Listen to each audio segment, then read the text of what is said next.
સ્વામિનારાયણ સ્વામિનારાયણ સ્વામિનારાયણ જય સ્વામિનારાયણ સ્વામિનારાયણ સ્વામિનારાયણ સ્વામિનારાયણ જય સ્વામિનારાયણ સ્વામિનારાયણ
તારી દ્રષ્ટિ ઉદાસ જીવન કરે સુખ જીવનમાં સુર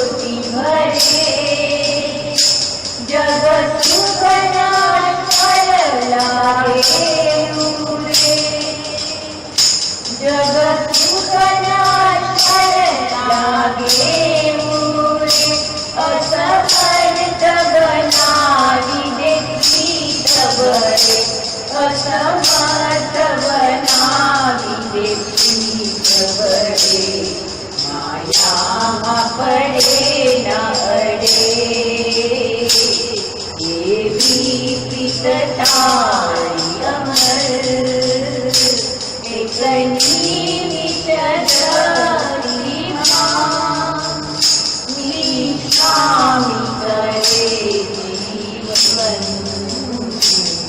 मंगल दर्शन तारू सुखदे तानु एकनी विचरती मां निशामी करे जीवन मंगल तारू दर्शन।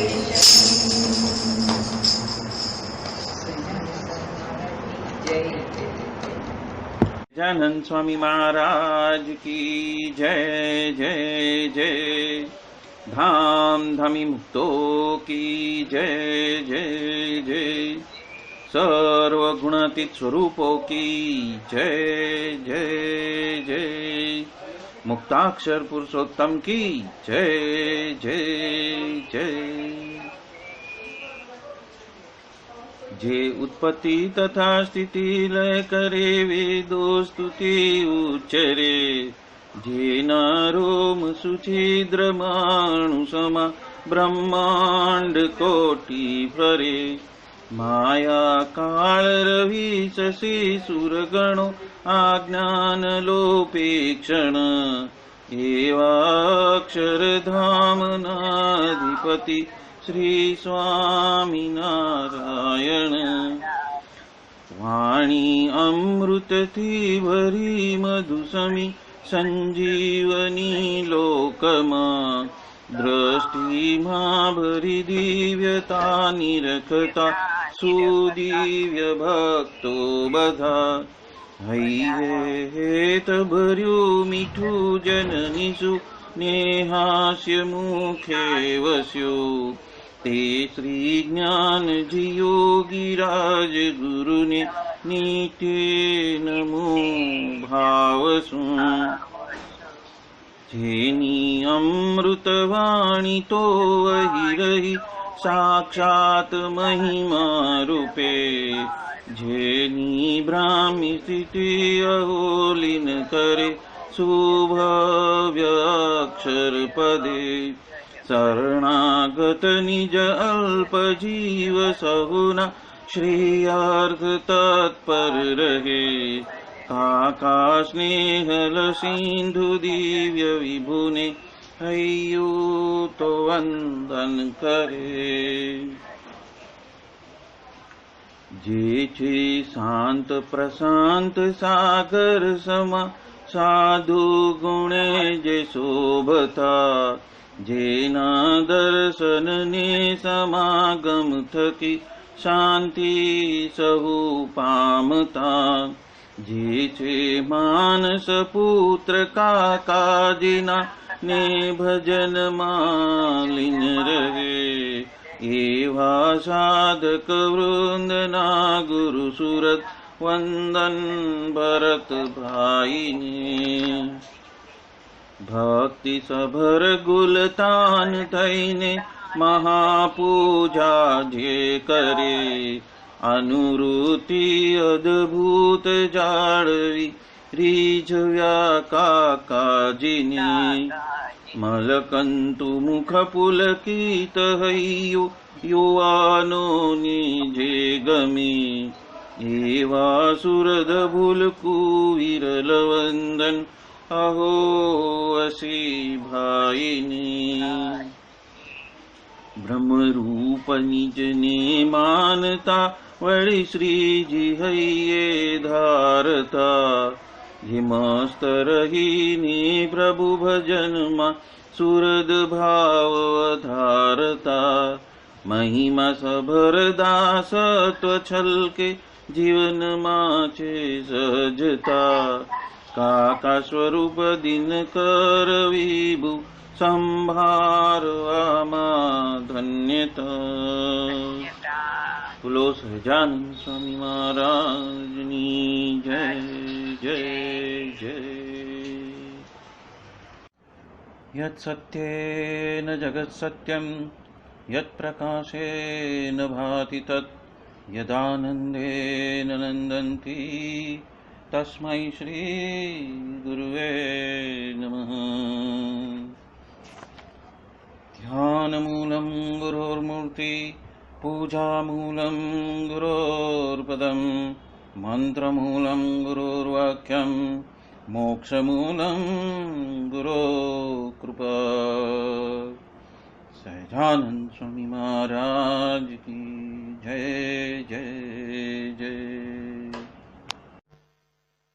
परब्रह्म पूर्ण पुरुषोत्तम सहजानंद श्री स्वामीनारायण भगवान की असीम कृपा से और परम पूज्य श्री भरत भाई, परम पूज्य श्री वसी भाई और परम पूज्य श्री दिनकर भाई के असीम अनुग्रह से आज हम विभाग 2 और प्रवचन नंबर 2 को हम आज ले रहे हैं। अस्खलित मंगल कृपाधारा पंचगिनी शिविर।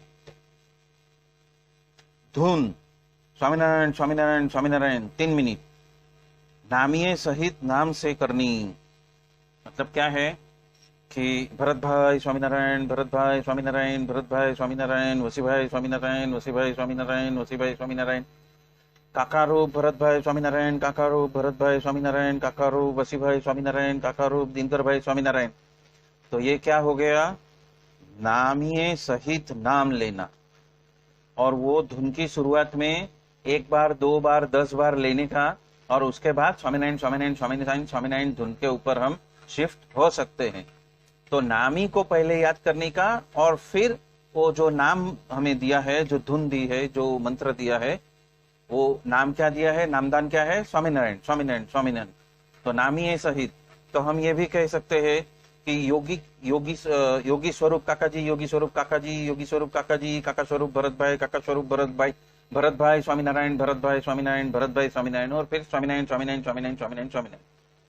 तो नामी सहित नाम इस तरह से लेना है। इस तरह से हम 9 स्वरूपों का नाम ले सकते हैं। शास्त्री जी स्वरूप योगी महाराज, शास्त्री जी स्वरूप योगी महाराज, योगी स्वरूप काका जी महाराज, काका जी स्वरूप भरत भाई महाराज, भरत भाई स्वामीनारायण, भरत भाई स्वामीनारायण, भरत भाई स्वामीनारायण। इस तरह से हम 9 स्वरूपों के लिंक बना के 1 बार बोल देते हैं, 2 बार 3 बार 4 बार 5 बार हम बोल के फिर स्वामीनारायण स्वामीनारायण स्वामीनारायण स्वामीनारायण पे हम लग सकते हैं। तो ये बात यहाँ पे बताइए। अभी क्या कर रहे हैं? वो 3rd स्टेज पे जा रहे हैं। पहले हमें क्या कहा? 1 घड़ी, फिर क्या कहा? 10 मिनट, अभी क्या कह रहे हैं? 3 मिनट। अभी क्या बोल रहे हैं? सिर्फ 3 मिनट। हाँ, तो ये बात बहुत ही इंपॉर्टेंट है। ये 3 मिनट पे हम कभी आ सकते हैं जब हमारी अभिप्राय की भक्ति या तो हमने कुछ सूचन किया और वो 100% सही हुआ, उसके बाद 3 मिनट। ऐसे नहीं कि मैंने कुछ किया ही नहीं है, 1 महीने से धुन ही नहीं की है और आज 1 दिन धुन की, 24 मिनट धुन की और हमने अभिप्राय देना चालू कर दिया। वैसे नहीं, उस तरह से नहीं। हमारा हर रोज का जो नित्य क्रम है, सुबह दोपहर शाम, तो जो हमें आधी घड़ी 1 घड़ी जो हमें धुन करनी है, नामिये सहित नाम लेना है, समझो आधा घंटा, तो आधा घंटा लिया है, हर रोज हम कर रहे हैं। तो बीच में अवकाश आ गया तो नहीं, तो 3 मिनट के ऊपर शिफ्ट नहीं हो जाना है। ये हमारे लिए नहीं है। वो किसके लिए है? 3 मिनट जो कंटिन्यूअस एकांतिक के साथ में रहता है, मतलब हृदय के अंदर विराजित ऐसे जो हमारे स्वरूप है उसके साथ में 24 घंटा उनके अनुसंधान में रहता है, उसके लिए है। यदि हम माया की गलियों में 4 घंटा भटक रहे हैं और स्वरूप का अनुसंधान भूल गए हैं, ये अनुसंधान किस तरह रखना है कि जो पनिहारी होती है, पनिहारी वो 3 किलोमीटर दूर पानी लेकर वापस अपने गांव में, अपने घर में आती है, तो उसके सर के ऊपर एक साथ में 4 या 5 जो घड़े रहते हैं, तो वो स्थिर रहता है। वो कितना भी उबड़ खाबड़ रास्ता हो, आड़ा टेढ़ा रास्ता हो, पत्थर कंकर वगैरह सब कुछ आता हो, कांटे वगैरह भी आते हो, तो उसको पार करके, उसको देख के पार करके जो चलती है और चलते चलते बात भी करती है दूसरों अन्यों के साथ में, तो उसका अनुसंधान कहाँ है? जो घड़ा भरा हुआ है पानी का, उधर है। उसका संपूर्ण फोकस उधर रहते हुए वो अपना मंजिल काट रही है। तो ऐसा अनुसंधान यदि हमारा 24 घंटा हमारे हृदय में ही है, हमारी मूर्ति में ही है, हमारे सहजानंद स्वामी में डूबी हुई है, और उसी अनुसंधान को रखते हुए हम सारी बातें हम कर रहे हैं, सारे व्यवहार हम कर रहे हैं, उसके लिए ये 3 मिनट है, उसके लिए 3 मिनट है। अदरवाइज तो आधा घंटा कंपलसरी है, और यदि आपको और डीप में जाना है तो उन्होंने 1.25 घंटा की धुन बोली है। कभी भी भरत भाई या तो दिनकर भाई या तो वशी भाई कोई कॉज के लिए धुन करते हैं, किसी को बुलाते हैं, तो वो 1.25 घंटा धुन बोलते हैं कि 1.25 घंटा धुन करो, उसके बाद में महाराज में से क्या आता है वो हम देखेंगे। तब ये 3 मिनट वाला फॉर्मूला उधर काम नहीं आएगा। यदि आप कुछ समस्या में हो, आपके प्रारब्ध बहुत ही खराब है और उसमें से आपको मार्ग निकालना है, और 24 घंटा भी यदि आप अनुसंधान में रहते हो, फिर भी ये 3 मिनट वाला फॉर्मूला उस वक्त काम नहीं आएगा। उस वक्त क्या काम आएगा? 1.25 घंटा धुन। तब 1.25 घंटा धुन चाहिए, तो ही आपका ऐसा बहुत ही प्रॉब्लमेटिक कोई समस्या होगी, बहुत ही डिफिकल्ट समस्या होगी, उसमें से महाराज का क्या आज्ञा है, उसमें महाराज हमें किस तरह से गाइड करना चाहते हैं, तो वहां पे 1.25 घंटा है। तो हम वापस यहां से चालू करते हैं। भगवान और संत में परोक्ष जैसी प्रत्यक्ष में प्रतीति करनी। वापस परोक्ष और प्रत्यक्ष की बात लेके आई, और प्रत्यक्ष में प्रतीति करने के बाद में क्या कहते हैं कि जोगी बापा को याद करके, संत को याद करके, स्वरूप को याद करके, स्वरूप को पुकार किया। हमने क्या किया? वो 2-3 जो पैराग्राफ है हम यहाँ पे पढ़ रहे हैं, देखना। आपका मन निर्विचार होएगा ही नहीं, मतलब निर्विचार स्थिति जब तक नहीं प्राप्त होती है तो 1.25 घंटा भी कम है, तो 1.25 घंटे की धुन भी कम है। ये बात यहाँ पे काका जी कह रहे हैं। वो बता क्या रहे हैं कि धुन करनी 3 मिनट की नामिये सहित नाम से, पर आगे क्या कहते हैं, कंडीशन क्या लगाई है कि भगवान और संत में परोक्ष जैसी प्रत्यक्ष में प्रतीति कर लेनी, और नामिये सहित नाम मतलब योगी बाबा को याद करके, ऊपर से आप जिस संत से जुड़े हैं उस संत को याद करके, और स्वरूप को याद करके, और स्वरूप को पुकार किया, मतलब स्वामीनारायण भगवान को जो आपने पुकार किया। कि हमने क्या किया, तो कि 2-3 पैराग्राफ हम अभी ही पढ़ रहे हैं। देखो, आपका मन निर्विचार होएगा ही नहीं, क्योंकि आपकी अवेयरनेस जाने वाली नहीं है। 3 देह, 3 अवस्था, 3 गुण से पर जो सच्चिदानंद मेरा स्वरूप, ऐसा बिल्कुल आप नहीं मानोगे। और ये बात यहाँ पे हमने पहले भी कही हुई थी, जब हमने वचनामृत का पठन किया था, या तो हमने वापी सभा में भी ये बात बहुत बार कही है कि मैं साक्षात श्री जी का स्वरूप हूं, वैसा मानना चालू करो। ये चेहरा मैं नहीं हूं, ये शरीर मैं नहीं हूं। कौन सा शरीर? 9 शरीर में नहीं। ये शरीर मतलब सिर्फ स्थूल शरीर की बात नहीं है। मानव मतलब जो 9 शरीर है, 9 शरीर नहीं हूं। मैं तो अक्षर रूप हूं, मैं अक्षर ब्रह्म हूं, मैं गुणातीत हूं, और मैं साक्षात श्री जी का स्वरूप हूं, उनके जैसा हूं। मैं साक्षात श्री जी नहीं हूं, पर मैं साक्षात श्री जी जैसा स्वरूप हूं। मैं मुक्ताक्षर पुरुषोत्तम हूं। ये बात पहले भी आगे भी मैंने बताई है, अलग अलग प्रवचन में वो बात आई है।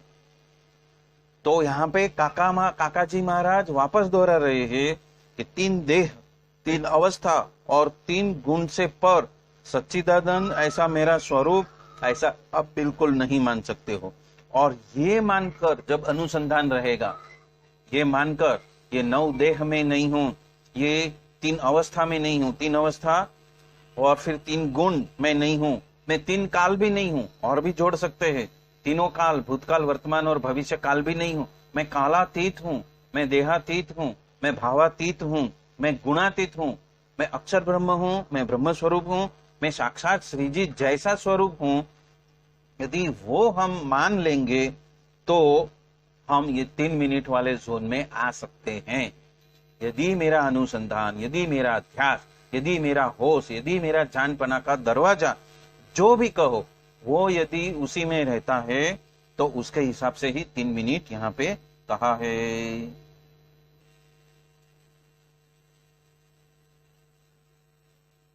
तो यहाँ पे 3 देह, मतलब हमें 9 देह पकड़ना, 3 अवस्था, मतलब जागृत, स्वप्न, सुषुप्ति और तुरिया, ये 4 अवस्था से पर, और 3 गुण, मतलब सत्व, रजस और तमस, और 3 काल, मतलब भूतकाल, वर्तमान काल और भविष्य काल, ये कालातीत होने का है।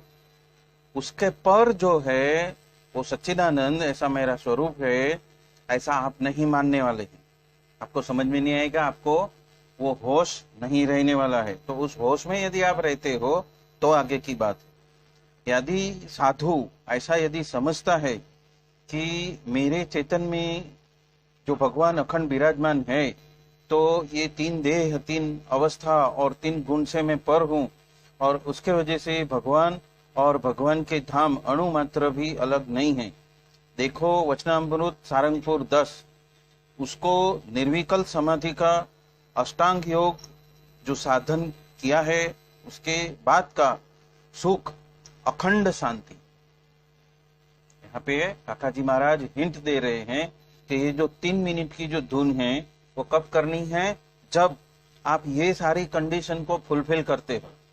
आप सच्चिदानंद स्वरूप में ही हो, आपका अनुसंधान स्वरूप में ही है, आप तीनों देह, तीनों गुण, तीनों अवस्था, तीनों काल से परे है। आप उस अष्टांग योग निर्विकल्प समाधि साधने के पश्चात जो अखंड शांति, जो अखंड सुख, जो अखंड आनंद और बल मिलता है, और ये देह, इस देह से ये बनने वाला नहीं है। तो महाराज ने एक सरल उपाय बताया, मतलब एट ए टाइम आप ये सभी को ट्रांसेंड नहीं कर सकते हो। गुण को ट्रांसेंड किया तो काल को ट्रांसेंड नहीं कर सकोगे, काल को ट्रांसेंड किया तो देह को ट्रांसेंड नहीं कर सकोगे, नहीं तो मेंपना नहीं ट्रांसेंड कर सकोगे। तो उसके लिए कहते हैं, उसके लिए महाराज ने कुछ उपाय सुझाया। तो उसका जो कुछ पैराग्राफ है वो राजू भाई पढ़ रहे हैं। आपने क्या किया? हमें तत्व से उसको समझने का प्रयत्न करना है।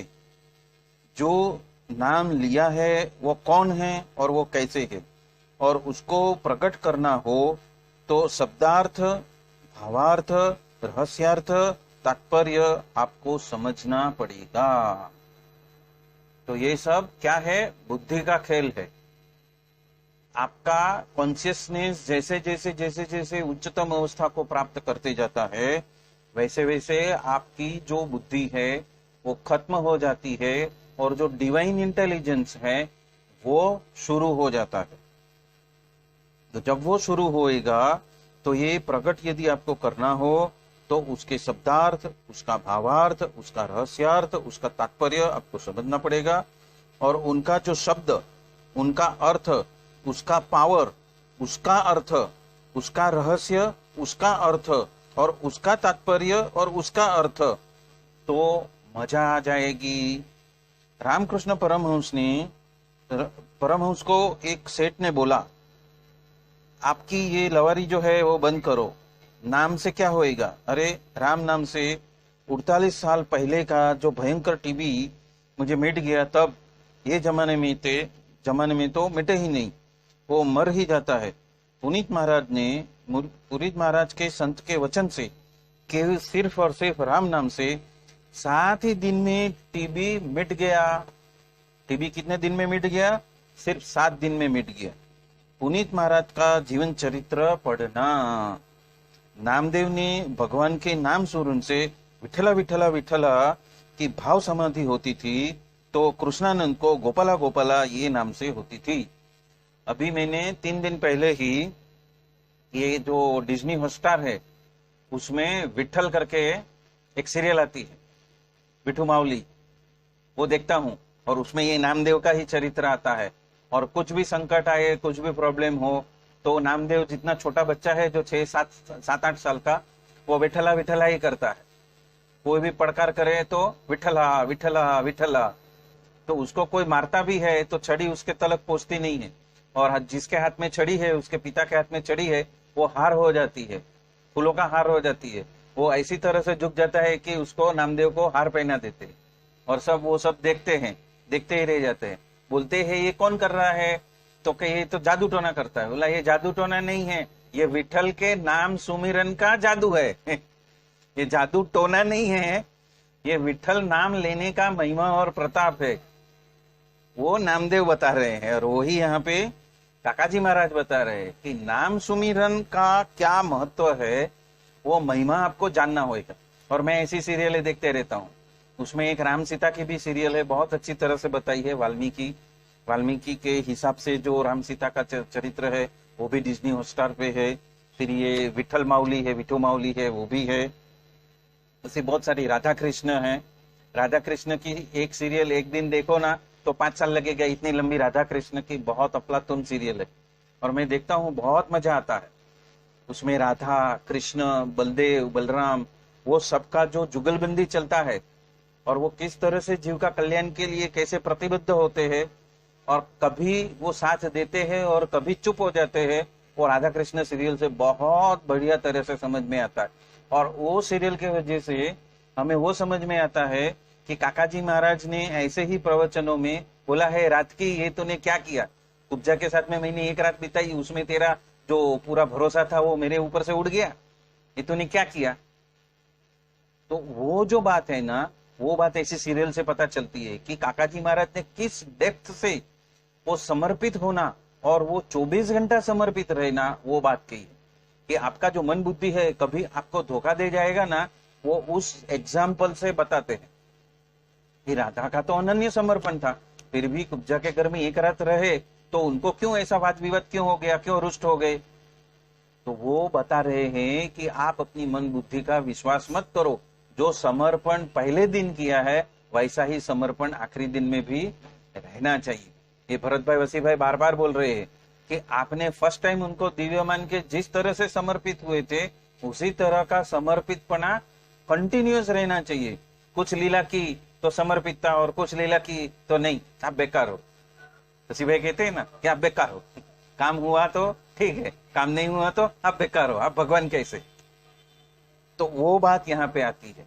तो ये जो दृढ़ता है ना, वो ऐसी सीरियलों से हमें पता चलता है कि उन्होंने कितनी कड़ी परीक्षा दी है।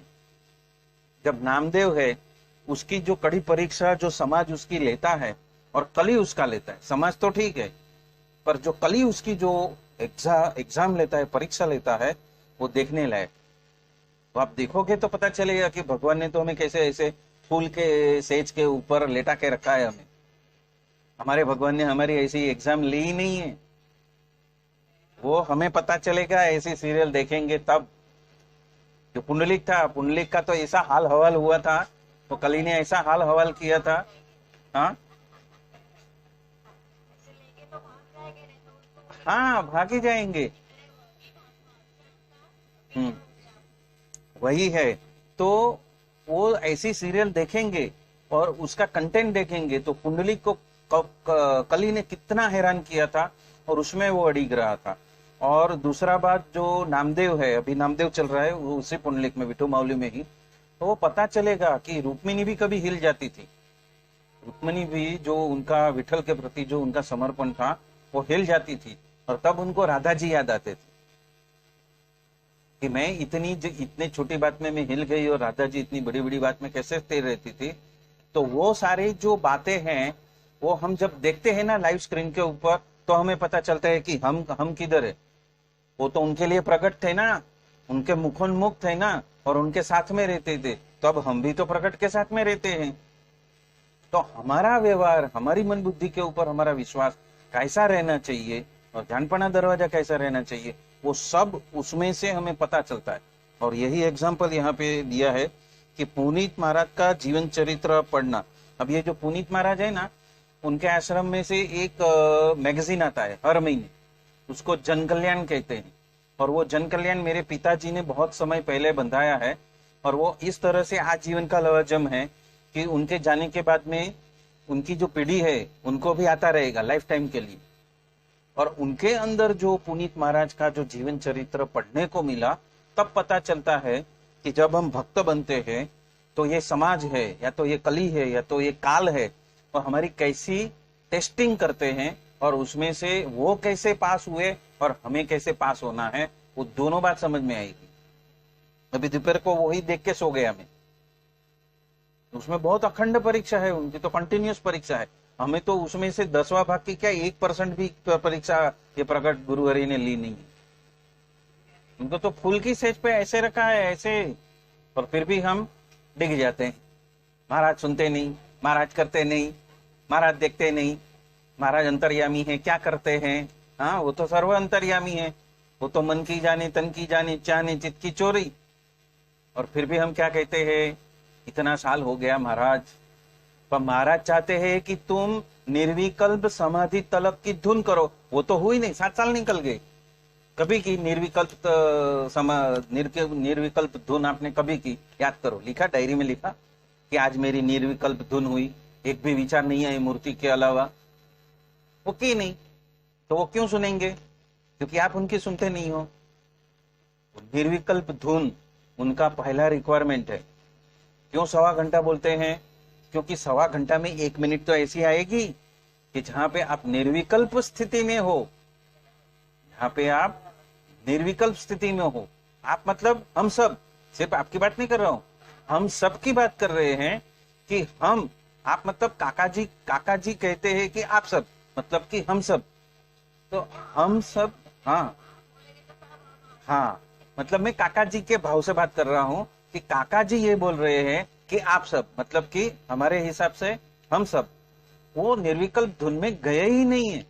डायरी निकालो, लिखा होगा तो कभी नहीं मिलेगा कि निर्विकल्प धुन मैंने इस तारीख को इतने बजे की थी, जब मुझे देह का और समय का भान ही नहीं रहा। ऐसा कब हुआ था? तो डायरी भी बहुत मस्त है, डायरी भी मस्त है कि मैंने कुछ करने की कोशिश की, उसमें मैं कितना सफल रहा। मैंने आज आधे घंटे की कोशिश की, या तो मैंने 1 घंटे की कोशिश की। अभी व्हाट्सएप के अंदर मैंने सुबह 3 से 5 का उठने का फायदा, उसका एक वीडियो क्लिप भी डाला है, एक आर्टिकल भी डाला है, और वो गोपालानंद स्वामी की बातों में भी ये बात कही है मैंने। हाँ, तो वो जो ब्रह्म मुहूर्त का जो फायदा है ना, उसमें आप कम से कम इफर्ट में ज्यादा से ज्यादा परिणाम ले सकते हो। जो आप दिन में नहीं कर सकते ना, वो वीडियो के अंदर पूरा विश्लेषण करके सुनाया है कि क्यों 3 से 5 में हमें उठकर उस स्वरूप का ध्यान करना है। वापस सो जाओ, आधा घंटा ही करना है, लेकिन 3 से 5 में कोई भी समय चुनो, अलार्म रखो, उठो, मुंह धो, पानी वानी पियो, फ्रेश हो जाओ, और एक स्थान पर एक मंत्र से नाम स्वरूप नामिये सहित नाम लेकर आप निर्विकल्प में घुस जाओ। आप घुस जाएंगे, और ऐसा करोगे तो पूरा दिन आप उसी स्थिति में रहोगे, उसी अनुसंधान में रहोगे। उसके बाद आप मूर्ति को भूल ही नहीं पाओगे। आप भूलना चाहो तो नहीं भूल पाओगे, और मन के ऊपर और कोई इंप्रेशन पड़ेगी नहीं। मन इतना उस मूर्ति में रसबस हो जाएगा कि वो उसमें ऐसा तृप्त हो जाएगा, फिर वो कोई विषय को पकड़ने के लिए असमर्थ हो जाएगा। और ये बात मैंने गोपालानंद स्वामी की बातों में भी बताई है, वो वापी सभा में। तो वही बात यहाँ पे कर रहे हैं। वो क्या कह रहे हैं? विठला विठला विठला, भाव समाधि थती, भाव समाधि, वो भाव समाधि होनी चाहिए। तो उस जोन में हमें जाना है, तब जाके ये कार्य होएगा। और कृष्णानंद ने गोपाला उस नाम से किया। ये दीव के भगत थे, वहां पे वो भजन करते थे, सेवा करते थे 20-20 सालों से। हे प्रभु, ये प्रगट कहते हैं, वो तो खरेखर हो ही, तो मेरे साथ में बोलो ना। क्या कहते हैं? मेरे साथ में बोलो। और जगन्नाथ जी कहते हैं, जा कृष्णानंद, जा तू वरताल, गोपालानंद स्वामी में मैं अखंड प्रकट हूं। 2 बार जगन्नाथ जी ने कहा, जा गोपालानंद स्वामी में मैं प्रकट हूं। मानव स्वरूप में मान सकते हैं, वो हम कभी मान सकते हैं। ये तो कृष्णानंद देव जगन्नाथ जी, वैष्णव तो बिल्कुल न माने।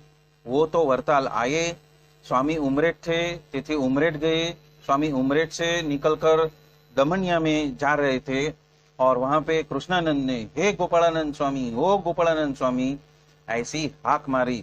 और गोपालानंद स्वामी ने कहा, अरे जगन्नाथ जी के पास में पूरा नहीं हुआ तो यहाँ पे आ गया।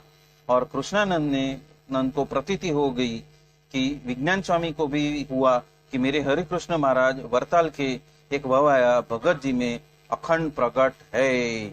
और ये कालजा जो फट जाए ना, ऐसी बात है।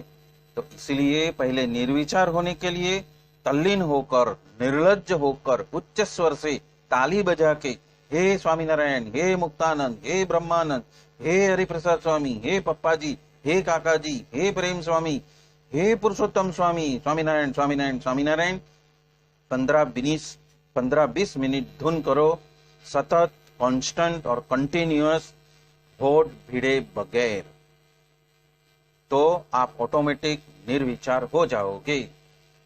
तो यहां ही आज हम हमारा सत्संग यहां संपन्न करते हैं। बोलो सहजानंद स्वामी महाराज की जय जय जय। धाम धमी मुक्तो की जय जय जय। सर्व गुणातीत स्वरूपों की जय जय जय। सहजानंद स्वामी महाराज की जय जय जय। धाम धमी मुक्तो की जय जय जय। सर्व गुणातीत स्वरूपों की जय जय जय। सर्वोपरि परब्रह्म पूर्ण पुरुषोत्तम सहजानंद श्री स्वामीनारायण भगवान की असीम कृपा से और परम पूज्य श्री भरत भाई, परम पूज्य श्री वसी भाई और परम पूज्य श्री दिनकर भाई के असीम अनुग्रह से हम आज अस्खलित मंगल कृपा धारा विभाग 2, ऐसा अवसर फिर नहीं मिलने वाला, उसका विभाग 2 प्रकरण 2 हम ले रहे हैं। लास्ट टाइम हमने देखा था ब्रह्म मुहूर्त में उठकर यदि हम धुन करते हैं तो मूर्ति में हम कैसे रसबस हो जाते हैं, मन और चित्त कैसे उसको पकड़ लेते हैं उस मूर्ति को, और उसके वजह से तत्पश्चात 24 घंटा वो किस तरह से बाकी सभी सांसारिक गतिविधियों में से वो अनासक्त हो जाता है। तो उसकी बात भी कही थी और उसका एक दूसरा अलग वीडियो का लिंक भी मैंने भेजा था।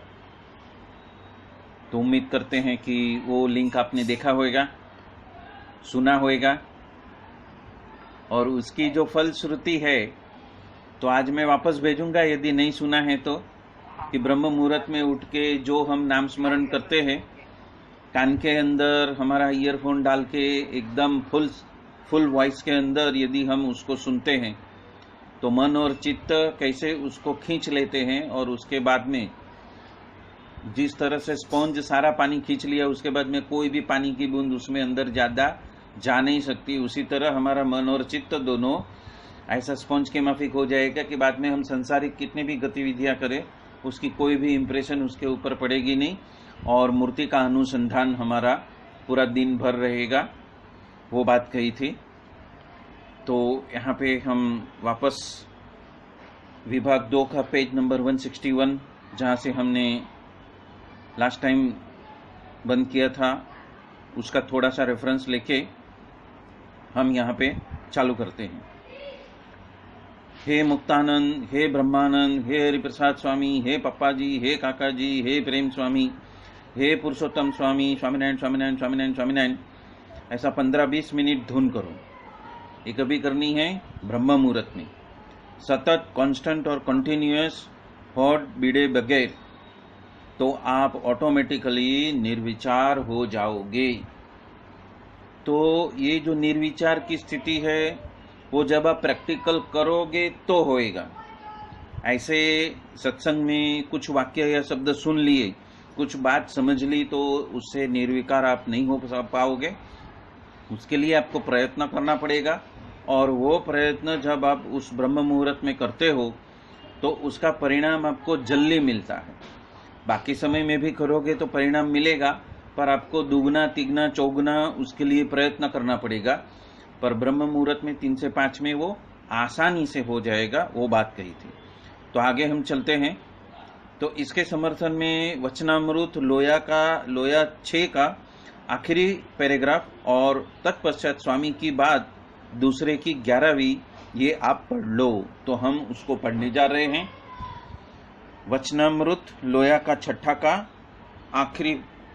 आखिरी पैराग्राफ, उसमें क्या कहा है वो हम देख लेते हैं, एक बार उसका विहंगावलोकन कर लेते हैं। कि काकाजी महाराज हमें कौन सी बात के ऊपर ध्यान करने के लिए बता रहे हैं। तो वचनामृत लोया का छठा का आखिरी पैराग्राफ। श्री जी महाराज प्रश्न पूछ रहे हैं कौन से शास्त्र को सुनना और पढ़ना और कौन से शास्त्रों को सुनना भी नहीं और पढ़ना भी नहीं। तत्पश्चात उन्होंने उत्तर किया कि जो शास्त्र में भगवान का साकारपणा प्रतिपादन नहीं किया हो, उपरांत भगवान के अवतार का भी निरूपण नहीं हो, और वो ग्रंथ यदि शुद्ध वेदांत का भी हो और एक अद्वितीय निराकार का प्रतिपादन भी करता हो, और वो ग्रंथ कोई एक बुद्धिमान ने बनाया भी हो, फिर भी उस ग्रंथ को कभी भी पढ़ना नहीं और सुनना भी नहीं। और जो रणछोड़ भक्त जैसे कीर्तन हो और उसमें भगवान की मूर्ति का वर्णन हो, तो उसको गाना भी सुनना भी, उपरांत ऐसी रीत के जो ग्रंथ हो उसको पढ़ना और सुनना। ये बात मतलब साकार की उपासना करनी है, वो बात यहाँ पे वचनामृत लोया के 6 में आखिरी फकरा में श्री जी महाराज स्वयं बता रहे हैं। अब हम ले रहे हैं स्वामी की बात, दूसरे की 11वीं बात। तो उसमें क्या बताया है? स्वामीनारायण हरे स्वामी बात करते हैं कि इस लोक के जो पदार्थ और मनुष्य वगैरह सभी किस दृष्टि से उनको देखना, और वो सभी तो विघ्न करने वाले हैं, और एक तो किसी प्रकार से सत्संग में से चला जाता है और न हो तो भी जाता है, और एक तो कोई भी रीत से सत्संग में रहता है और ऐसा न हो फिर भी वो सत्संग में ही रहता है। ऐसा संग में ताकत है। और जो पढ़ने वाले से भी पढ़ाने वाले उसको ज़्यादा दाखड़ा पड़ता है, उसी तरह ज्ञान देने में शिष्य से ज़्यादा गुरु को ज़्यादा दाखड़ा होता है तब ज्ञान होता है, पर उसके बिना ज्ञान होता नहीं है। तो ये जो भरत भाई हमें बार बार सत्संग करने के लिए कहते हैं, उसका कारण क्या है? या तो मैं कीर्तन भक्ति करके इनको सुन रहा हूँ, या तो आप श्रवण भक्ति करके उनको सुन रहे हैं, तो दोनों का सत्संग हो रहा है, और सत्संग करने के वजह से ही वो ज्ञान हमारे अंदर प्रस्फुटित होता है। ये बात यहाँ पे गुणातीतानंद स्वामी ने कहा है। अमृत का जो फल है वो जहर है। वो क्या? तो कि विषय जो भुगतना है वो तो अच्छा लगता है, पर उसका फल क्या है? आखिर में दुख ही है।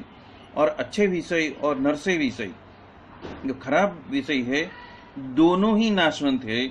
तो जो नरसे में जो दुख है तो उसको तो दोष नहीं है, और अच्छे में जो दुख है और दोष है वो दोनों ही है। इसलिए विषयों का चिंतन कम से कम हो जाए, उसकी बात यहाँ पे कही है। और वो विषय हमारे मन और चित्त पे प्रभाव नहीं डाले, उसी के लिए हमने क्या किया था कि ब्रह्म मुहूर्त के अंदर जोर शोर से 15-20 मिनट, आधा घंटा, हमने क्या कहा था? सिर्फ आधा घंटा, 3 से 5 के बीच में कोई भी एक समय चुन लो, और वो उस आधा घंटे में कान में हेडफोन डाल के जोर से फुल वॉइस में उस चैंट को आप करते रहो। तो उसका परिणाम 1 महीने 2 महीने के बाद में ऐसा जबरदस्त आएगा कि उसके वजह से विषय के अंदर हमारा मन और चित्त लिप्त होएगा ही नहीं। कितना वो कोशिश करना चाहे तो भी नहीं होएगा। और वही बात आगे काकाजी महाराज कर रहे हैं, वो हम देखते हैं। तो हमने क्या किया? तात्विक दृष्टि से मूर्ति को धारण करने की युक्ति, जो मैंने आपको पहले ही बताई, लास्ट टाइम ही बता दी है। और बिगिनिंग इस रीत से है, 20-25 मिनट धुन आप कर लेना। 20-25 मिनट मतलब आधा घंटा आ गया, ऑटोमेटिक आधा घंटा आ गया। तो जब हम आधा घंटा धुन करेंगे तो एटलीस्ट 5 मिनट, उसमें 5 मिनट तो हमारी निर्विकल्प धुन हो सकती है। Constant and continuous non stop स्वामी की, संतों की और प्रत्यक्ष की स्मृति सहित, मतलब कि बंद आंखों में भी सभी की मूर्ति देखनी, और वो जब मुमकिन नहीं हो तो खुली आंखों से सभी मूर्ति की आंखों में देखना। वो बात मैंने बताई थी। सिर्फ चेहरे पे नहीं, उनकी आंखों में आंख मिलाकर देखना, तो आपको बहुत सारी प्रतीति हो जाएगी। तो प्रत्यक्ष की स्मृति सहित, नामीय सहित प्रभु का नाम जो प्रकट ही है, ऐसे प्रसंगों का सुमिरन करना, आपका मन निर्विचार हो जाएगा। ये मन निर्विचार हो जाएगा मतलब अभी उसके ऊपर कोई बाह्य सांसारिक पदार्थ की या कोई व्यक्ति की कोई भी इंप्रेशन गिरेगी नहीं, वो शून्य हो जाएगा। मन क्या है? मन शून्य हो जाएगा और चित्तवृत्ति का निरोध भी हो जाएगा। वही है योग। ये जो है हम कर रहे हैं, वो क्या कर रहे हैं? स्वरूप योग कर रहे हैं। अभी ही कल ही इंटरनेशनल योगा डे गया और बहुत सारी पीडीएफ मैंने भेजी है प्राणायाम के ऊपर और पतंजलि सूत्र के ऊपर या योग के ऊपर। जो पढ़ सकता है वो पढ़ ले। और उसके वजह से क्या होएगा? आपका मन निर्विचार हो जाएगा, स्पॉन्ज जैसा हो जाएगा कि स्पॉन्ज ने एक बार पानी खींच लिया तो उसके ज्यादा जो पानी है वो अपने अंदर वो आने ही नहीं देगा, वो उसकी शक्ति खत्म हो जाएगी। कितना भी भुंडा काट होगा वो बंद हो जाएगा। अभी वो उनका परिणाम बता रहे हैं कि क्या होएगा, ऐसा करने से क्या होएगा। क्योंकि कितना भी भुंडा काट है वो बंद हो जाएगा, संकल्प विकल्प जो है वो बंद हो जाएगा। लक्ष्यात करके उसके पश्चात हमें स्मरण सुमिरन करना है, तत्पश्चात ध्यान करना है। पहला भजन स्थूल से करना है, पोकार करके, तत्पश्चात सुमिरन करके उसके प्रसंगों को याद करना है। प्रभु मैं आपका हूँ, तो उसका ही मनन चिंतन सुमिरन और प्रसंगों याद करने से तत्पश्चात ध्यान करना। मतलब ये 25 मिनट के अंदर जो सिस्टम या तो जो बात मैंने बताई वो सारी उसके अंदर आ गई। इसलिए उसका अपरंपार महिमा का सोच विचार करना, चिंतन मनन करना। ओहो हो प्रभु मैं ब्रह्मरूप ऐसा आपका दास हूँ। अभी वो जब दर्शन करते हैं तब क्या चिंतन करना, उसकी बात कह रहे हैं। ओहो हो प्रभु मतलब आंख दर्शन कर रही है, कान के अंदर धुन चल रही है और मन और बुद्धि क्या कर रहे हैं कि ओ प्रभु मैं ब्रह्मरूप ऐसा आपका दास हूँ, मैं और तू एक है और फिर भी तू पर का पर है। तो उसका फल वो है कि वो प्रेरणा करेगा। आपको अंत प्रेरणा होनी चाहिए। ये सबका फल श्रुति क्या है कि आपको भगवान स्वयं जो हृदय में विराजित है वो स्वयं आपको अंतःस्फुरणा करेंगे। और आपका ध्यान पूरा हुआ कि नहीं तो कुछ तो सूझ आपको पड़ेगी, शुभ संकल्प आपके अंदर से उठेगा, अंतर्दृष्टि भी होएगी और जो वृत्ति है वो वापस हृदय के अंदर मुड़ जाएगी। महाराज ही प्रेरणा करेंगे, शुभ संकल्प होने लगेंगे, सत्कर्म का और चिंतन मनन का बल भी मिलेगा। क्या है ये? उसका परिणाम है। ये आधा घंटा ये जो भी क्रिया आप करोगे, जो भी ध्यान योग करोगे या तो उसको क्या कहते हैं आप स्वरूप योग करोगे। काका जी महाराज अलग अलग सभी 9 स्वरूपों का ध्यान करने को और उनके प्रसंगों को याद करने को कह रहे थे। तो ये स्वरूप योग का भी आपको बल मिलने लगेगा। भगवान का स्वरूप जैसा है ऐसा तत्व से और परम तत्व कहो, परम चेतना कहो, इटर्नल सत्य कहो, अल्टीमेट सुप्रीम रियलिटी कहो, सुप्रामेंटल कॉन्शियसनेस कहो, सहजानंद स्वामी कहो, हमारे लिए तो महाराज ही है। और उनको जैसा है वैसा मानव रूप में नहीं पहचाना, नहीं परमहंसों ने पहचाना, और हम भी उसमें से ही एक है। मतलब भी हम भी महाराज के समय में थे लेकिन हमने पहचाना नहीं, इसलिए एक ही स्टैंडर्ड में रिपीट रिपीट रिपीट जब तक पास नहीं होते हैं तब तक उसको रिपीट रिपीट रिपीट करना ही है और है। सचमुच हमें तत्व से ही पहचानना है। तो प्रकरण 1 में भी काका जी महाराज ने यही बात की कि हमें तत्व से उनको पहचानना है। तत्व से पहचानना मतलब क्या कि वो सहजानंद स्वामी हमें जिस संत के रूप में इस वक्त मिले हैं वो हमारे हृदय कमल में साक्षात मौजूद है। और हमारे प्रेरक प्रवर्तक कौन है? प्रेरणा करने वाले, प्रवर्तन करने वाले, अंतर्यामी वही है जो हमें संत के रूप में मिले हैं। तो इसको कहते हैं कि सचमुच हमें तत्व से उनको पहचानना है। महाराज तत्व से क्या कहना चाहते हैं उसके तो वचनामृत है, हम समझ लेते हैं। समझो कैसी भव्य प्राप्ति है, कैसे मुफ्त में सम्राट के राजपुत्र हमें बना दिया है। बापा ने हमें बख्शिश में मौज में अक्षरधाम दे दिया है, सभी को दिया है। उसको प्रेम से स्वीकार करो, उत्साह से, उमंग से धन्यवाद दो। कोटि वंदन हो गुरुदेव ने, मतलब कि यहाँ पे प्रार्थना भी बताई पहले, और अभी धन्यवाद क्या करना है वो भी बता दिया। मतलब कि हर एक प्रोसेस जो करना है एक मुमुक्षु के रूप में हमें क्या क्या करना है वो सब यहाँ पे काका जी ने बता दिया। कोटि वंदन हो गुरुदेव को। इसके लिए सबसे पहले निर्विचार होना पड़ेगा। तो निर्विचार होने के लिए जोर से कान में धुन रख दो तो अन्य कोई विचार आएगा नहीं। आंखों को काम दे दो, स्वरूप के अंदर स्वरूप की आंखों से आंखों मिलाने का काम दे दो, तो कोई इंद्रिय बाकी कुछ में वो गतिविधि उसकी जाएगी नहीं, वो स्वरूप में फिट हो जाएगी। तो सबसे पहले आपको निर्विचार होना पड़ेगा, और नहीं होते हैं या तो समझन नहीं पड़ती है तो निर्लज्ज होकर नामीय सहित नाम का प्राण को जागृत करते हैं ऐसे पोकार करो, और वहां तो ऑटोमेटिक प्रवेश हो ही जाएगा। किसका? ब्राह्मी शक्ति का प्रवेश हो जाएगा। वो तो अखंड हृदय में विराजमान है ही है। वो मूर्ति की प्रवेश की बात नहीं कर रहे हैं, उस ब्राह्मी शक्ति की बात कर रहे हैं जो आपके माध्यम से चलित होने वाली है, उसका ऑटोमेटिक प्रवेश हो जाएगा। भगवान कहते हैं मुझे याद किया, मुझे पुकारा मेरे संत की स्मृति सहित, तो मैं प्रवेश करने वाला ही हूँ। मेरा तत्व से निरूपण होता है, वहां पे मैं छुपकर बैठ जाता हूँ। मुझे वही पसंद है। मुझे पहचानो, मुझे समझो, मेरी सत्ता को पहचान कर मुझे पुकार करो। मेरे बच्चों, मैं वहां पे प्रकट हो जाऊंगा। मेरा धंधा क्या है? तो के उसमें प्रवेश करने का। तो ये तो वेद रस का पत्र है, प्रभु का ही है।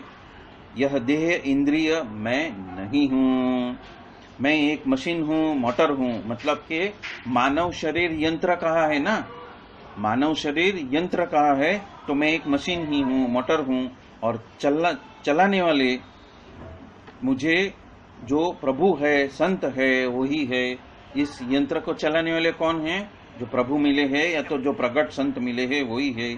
और मैं ही उनके वचन के वजह से उसमें प्रवेश करता हूँ, और मैं ही प्रेरणा करता हूँ, मैं ही बल देता हूँ, शुभ संकल्प देता हूँ, वापस मूर्ति को मैं मूर्ति की ओर मोड़ता हूँ। इसीलिए कितने ही जीव को बल प्राप्त कर जाते हैं, ऐसे काका जी महाराज कहते हैं। ये बात अभी भी कालका दिवस सांझ सुधी में हम घुटेंगे। काका जी महाराज क्या कहते हैं पंचगिनी शिविर में? यही क्रिया को बार बार करके हम वापस बार बार उसको घुटेंगे कि हमें करना क्या है वही हम करेंगे। मतलब कि अभी भी कल तलक, शाम तलक हम इसी बात को बार बार दोहराएंगे।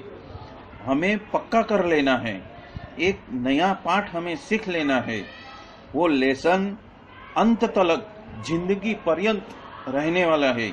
अब 2 बात पढ़ो और तत्पश्चात तत्व से निरूपण पे बात करेंगे।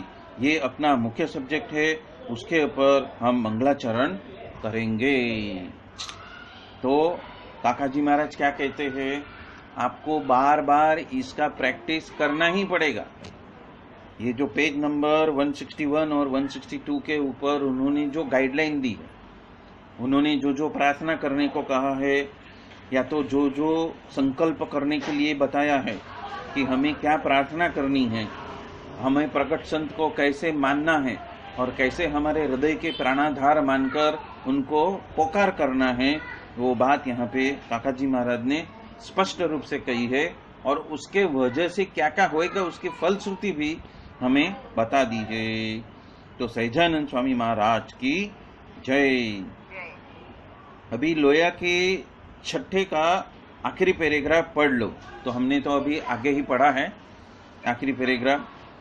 कितना भी भुंडा घाट यदि उठता होएगा तो पूछो मैं कौन। निर्विचार होने के 7 उपाय है। अभी और उपाय बता रहे हैं। पहला उपाय क्या बताया है? तीव्र स्वर से धुन करो, या तो फिर बंद आंखों से हृदय कमल की मूर्ति को देखो, या खुली आंखों से बाहर जो मूर्ति पधराई है उसको देखो। अग्रवाल जी कहते हैं बहुत दाखड़ा किया है यार, विटनेसिंग स्पिरिट रहता है, अव्यक्त को हम कैसे जीत सकते हैं? एक बहुत बड़ा सिद्ध पुरुष था, उपासना उसको तो कुछ नहीं। मैंने उनको कहा उपासना के बगैर ब्रह्म दर्शन शक्य ही नहीं है। हाँ बिल्कुल भी नहीं, थोड़ा भी नहीं। श्री जी महाराज कहने लगे इसलिए 20:15 मुझे कहते हैं मैं 2-4 कलाक शून्य में रहता हूँ। महर्षि महेश का खास फॉलोअर थे, हाँ, और उसका आश्रम भी चलाते थे। बहुत सालों के पहले मैं वहाँ पे गया था। मैंने कहा आपको उसमें प्रकाश दिखता है या अंधकार? निष्क्रियता का कोई अर्थ नहीं है। समझ में आया? कर्म तो करना ही पड़ेगा, बैठे रहना नहीं है। तो यहाँ पे क्या बोल रहे हैं कि हमें कर्म तो करना ही पड़ेगा, बैठने से कुछ होने वाला नहीं है। सूर्य समान, सूर्य के माफिक सतत हमें कर्म करना पड़ेगा। ये कितना सारा कर्म करते हैं, अपेक्षा भी नहीं रखते। हमें प्रभु को अर्पण करके ही सब कुछ करना है, उनका सुमिरन करके ही करना है अविरत। ये जो सक्रियता निष्क्रियता नहीं, तो हमें सक्रिय होना है, उसकी मूर्ति में सक्रिय होना है। इसलिए भगवान का नाम तो लेना ही है, सुमिरन करना ही है, जान परारूप दरवाजे पे रहना ही है। तो वो तो हमें करना ही है। जिस तरह गुरु करते हैं उसी तरह शिष्य को भी करना पड़ेगा। जिस तरह गुरु अकेले अपने एक हाथ से ताली नहीं बजा सकते, उसी तरह शिष्य भी अकेला एक हाथ से ताली नहीं बजा सकता। दोनों का मिलन, दोनों का एक साथ अपना क्रियाकर्म होना ही चाहिए। क्रिया में हठ, मान और ईर्षा आ ही जाती है। भगवान मिले हैं, ये सब ट्रेनिंग लेनी है। किसको ट्रेनिंग लेनी है? मन और चित्त को ट्रेनिंग लेनी है। मन और चित्त क्या है? वो छूटे घोड़े के माफिक, छूटे अश्व के माफिक कहाँ पे भी उधर उधर भागते हैं, तो उसको वापस पकड़ के हृदय की मूर्ति में लाके बिठाना ही है, जबरदस्ती बिठाना है। वो बैठने के लिए तैयार नहीं है, पर हमें उसको हृदय की मूर्ति में या तो खुली आंखों से सामने जो मूर्ति है उसके ऊपर उनको टिकाना ही है। बोला इधर बैठ, और किधर भागना नहीं है। बाकी सब बाद में, बाकी सब बाद में, ये आधे घंटे में नहीं। तो ये ट्रेनिंग हमें लेनी है, एक डेस्टिनेशन पर पहुंचना है। पहली बात कि मैं कहता हूं कि निर्विचार होने के बाद, संकल्प सब कुछ बंद होने के बाद ही ध्यान करना, वो ऐसा नहीं बनेगा। इसलिए मैं धुन कराता हूं। मतलब क्या है कि जैसे ही हमने मूर्ति के दर्शन करना चालू किया, वैसे ही सब कुछ निर्विचार नहीं हो जाएगा।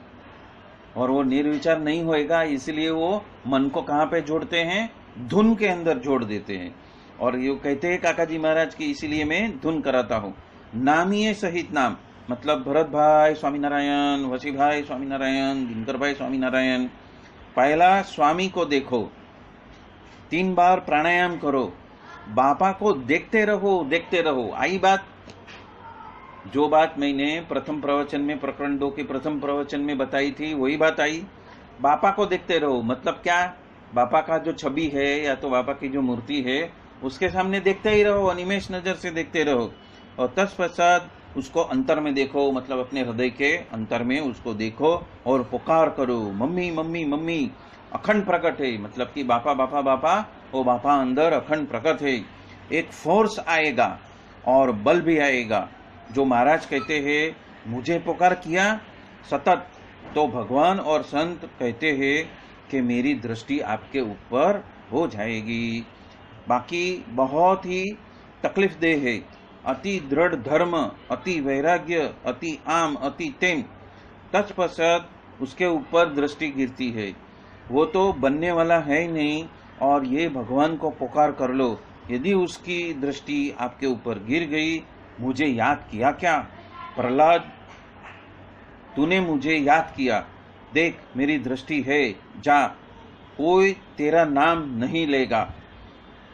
मेरे हो, हाँ चलो जाओ, ये अक्षरधाम दे देंगे। આપણે શું કરી રહ્યા છીએ? આ વાતની સમજણ हुई क्या? ये बात की समझन आपको आई क्या कि काका जी महाराज क्या कहना चाहते हैं? जिस तरह प्रहलाद ने अविरत नाम सुमिरन किया है, उसी तरह श्वासोश्वास पे जानपना रूप दरवाजा में रह के, हृदयस्थ मूर्ति का जानपना रूप दरवाजा में रह के ही संसार का सारा व्यवहार यदि हम करते रहेंगे तो वो क्या दे देंगे? अक्षरधाम दे देंगे। क्या दे देंगे? अक्षरधाम। ये कौन कह रहे हैं? काका जी महाराज विभाग 2 के प्रकरण 2 में और पेज नंबर 163 पे ये बात कह रहे हैं कि महाराज हमें बख्शिश में क्या दे देंगे? हमने ये किया तो अक्षरधाम। वो भी कैसा? जीते जी अक्षरधाम। देह छोड़ने के बाद का अक्षरधाम नहीं, जीते जी वाला अक्षरधाम दे देंगे। वो भाई ने रामकृष्ण परमहंस को कहा, आपकी लवरी बंद करो, इससे क्या फायदा होने वाला है, कुछ प्रवचन करो। रामकृष्ण परमहंस उस व्यक्ति को कहते हैं, बैठ, ये सेठिया होएगा। उसको गलत लग गया, उसको माठा लग गया और वो वापस उठने लगा। परिवार कहते हैं, अभी ये सब बंद करो ने, कुछ प्रवचन करो, कुछ ज्ञान दो। खाली हरे राम से क्या होने वाला है? ये सेठ ने अपनी बुद्धि लगाई। फिर वापस रामकृष्ण परम कहते हैं कि बैठ इडियट, गधा। ये तो सेठ जी थे। उठकर चलने लगी, गुस्सा किया।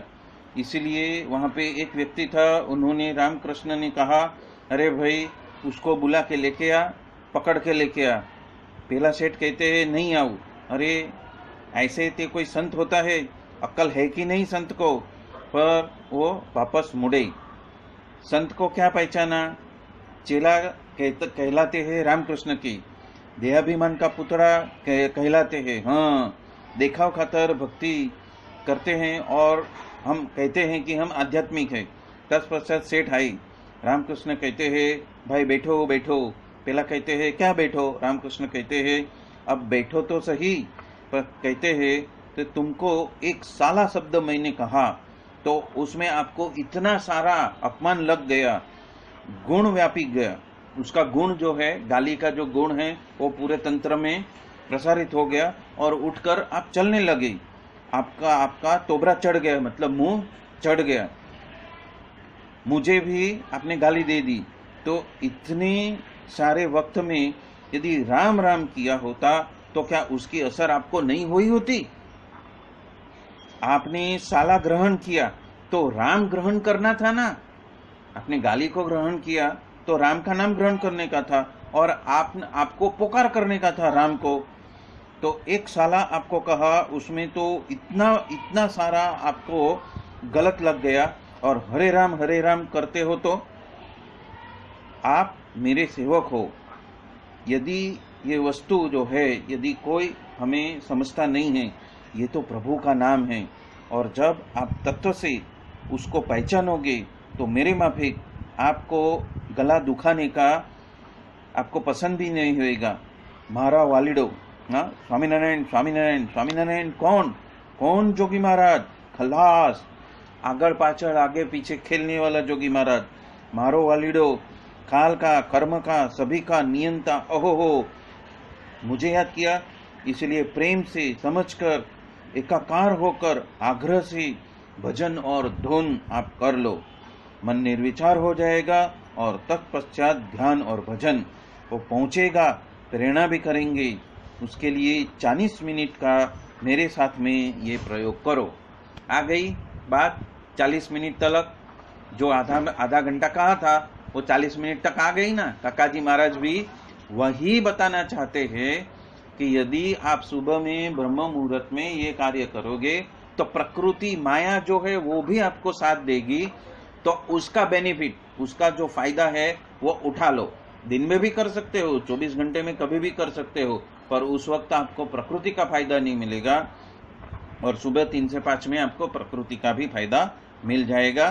तो कम तकलीफ में हमें ज्यादा परिणाम मिल जाएगा। ये प्रयोग तो करो। प्रेरणा होनी ही चाहिए।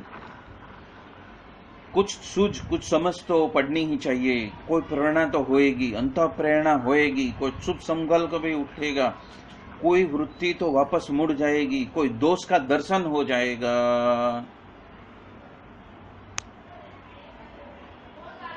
तो किसी के दोष का दर्शन होएगा, किसी के साथ में यदि बोलाचाली हुई हो तो माफी मांगने का मन होएगा, यदि किसी को कुछ बोल दिया होएगा तो उसका जानपना बढ़ जाएगा।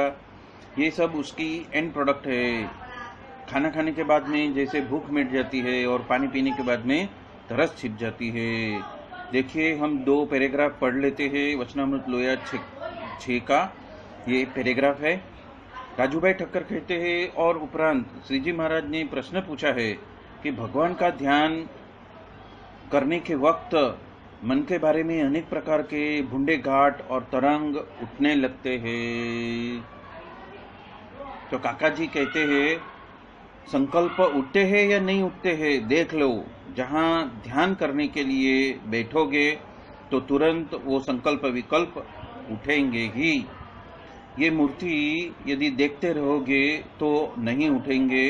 तो उसका उपाय हम बताते हैं, मूर्ति धारण करने की युक्ति बताते हैं, स्वरूप धारण करने की युक्ति। ये ब्लड प्रेशर जो है तमोगुण, रजोगुण और सत्वगुण का है। तो कहते हैं ये ब्लड प्रेशर की गोली ले लो और अभी आराम। ये आसान उपाय है। अन्य बहुत उपाय है। गीतकार ने मन को स्थिर करने के लिए, जीतने के लिए क्या बताया है? वैराग्येन अभ्यासे।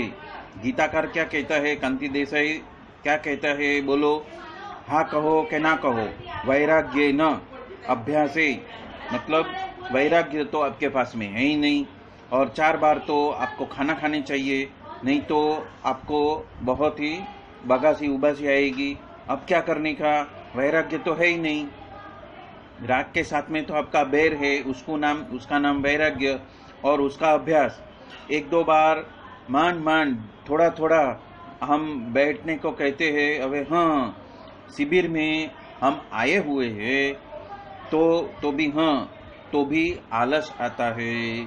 हमना अन्य कुछ देखने के बजाय तो थोड़ी मजा हो जाए, रस भी आ जाए, तो अभ्यास है न। हाँ, ये बहुत आसान नहीं है, तकलीफ देह है। अभ्यास करना मतलब इसका वैराग्य में स्थिर होना बहुत तकलीफ देह है।